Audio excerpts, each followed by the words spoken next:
দূরে কাছে দেশে বিদেশে সকলকে আমার সালাম মোবারকবাদ ভালোবাসা জানাই। দুঃখের সাথে বলতে হয়, সর্ববৃহত্তম সর্বধর্মের মানুষের ঐক্যের দেশ, সম্প্রীতির দেশ, ভ্রাতৃত্বের দেশ ভারতবর্ষে যেদিন থেকে বিজেপি সরকার এসেছে সেদিন থেকে একটার পর একটা ধর্মের ওপরে বারবার আঘাত দিচ্ছে। বিশেষ করে ইসলাম ধর্মের ধর্মীয় স্বাধীনতা উপরে বারবার আঘাত করে আসছে এই কেন্দ্রের বিজেপি সরকার এবং তার অধীনস্থ যেসব রাজ্যগুলো আছে সেই রাজ্যের মধ্যে চলছে। আমরা দেখে আসছি ঠিক সেইভাবেই গতদিনে উত্তরপ্রদেশে আই লাভ মোহাম্মদ সাল্লাম একটা ব্যানারে লিখার দরুন উত্তরপ্রদেশে সেই ছেলের নামে এফআইআর হয় এবং তাকে অ্যারেস্ট বন্দিও করা হয়, যেটা সম্পূর্ণ সংবিধান বিরোধী, মানুষের ধর্মীয় স্বাধীনতাকে হরণ করার একটা চক্রান্ত এবং ইসলাম ধর্ম বিদ্বেষী একটা মনোভাবপূর্ণ কর্মকাণ্ড।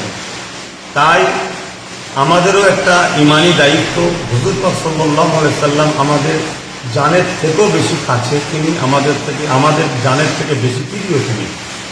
হুজুর পাক সাল্লাল্লাহু আলাইহি সাল্লামের এই নাম লিখাতে অর্থাৎ আমি হুজুর পাক সাল্লামকে ভালোবাসি। হযরত প্রফেট মুহাম্মদ সাল্লাল্লাহু আলাইহি সাল্লামকে, যিনি মানুষকে ইনসাফ, ইনসানিয়াত, মানবতা, ন্যায়, সত্য, সম্প্রীতি, ভালোবাসা, ভ্রাতৃত্ব, ঐক্য, এক কথা পৃথিবীর অশান্তি অসভ্যতাকে দূর করে পৃথিবীর বুকে সাম্য প্রতিষ্ঠিত করেছিলেন। প্রতিটা ধর্মের মহামনীষীরা বলেছেন হুজুর পাক সাল্লাল্লাহু আলাইহি সাল্লাম, প্রফেট মুহাম্মদ সাল্লাল্লাহু আলাইহি সাল্লাম তিনি সর্বকালে সর্বশ্রেষ্ঠ মহামানব।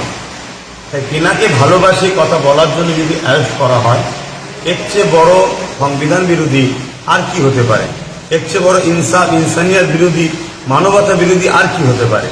তাই মানবতার মুক্তিদূত হযরত মুহাম্মদ সাল্লাল্লাহু আলাইহি সাল্লাম, যিনি পৃথিবীর বুকে শান্তি, সাম্য, ঐক্য, ভ্রাতৃত্ব প্রতিষ্ঠিত করেছেন, তিনার উপরে যে এই যে হিংসা বা নিন্দা মনোভাব, এই যে প্রদেশের সরকারের যে আচরণ বা এই যে আই লাভ মোহাম্মদ সাল্লাল্লাহু আলাইহি সাল্লাম লিখার জন্য যে নোংরা সংবিধান বিরোধী যে মনোভাব এবং ইসলাম বিরোধী যে চক্রান্ত মনোভাব দেখিয়েছে, তার প্রতিবাদে আগামী 26/9/2025 ফুরফুরা দরবার শরীফে ফুরফুরা শাহ আহলে সুন্নাত ওয়াল জামাতের কেন্দ্র কমিটির উদ্যোগে একটা শান্তিপূর্ণ এবং সংবিধান বিরোধী যে কর্মকাণ্ড দেশ জুড়ে চলছে, মানুষের যে ধর্মীয় স্বাধীনতাকে হরণ করার যে চক্রান্ত চলছে তার নিন্দা জানিয়ে এবং আমার ধর্মের ওপরে যে আঘাত দেওয়া হয়েছে তার নিন্দা জানিয়ে একটা র্যালি আমরা প্রোগ্রাম করতে চলেছি।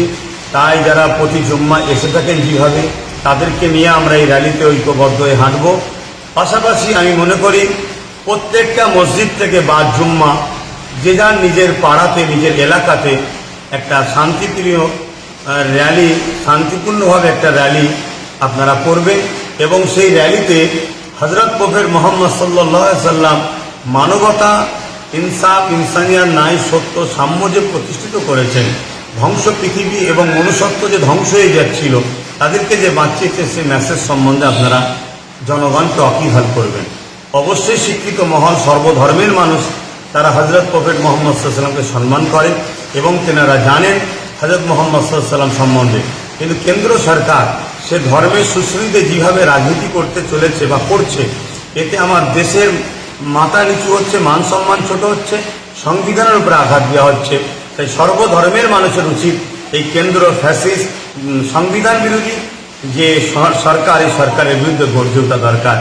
ইনশাআল্লাহ আপনারা সকলে মাথায় রাখবেন, আমাদের লড়াই সংবিধান বিরোধী এবং ধর্মের অধিকারকে যারা হরণ করছে তাদের বিরুদ্ধে লড়াই, কোনো জাত, ধর্ম, ভাষা বিরুদ্ধে আমাদের এই লড়াই নাই।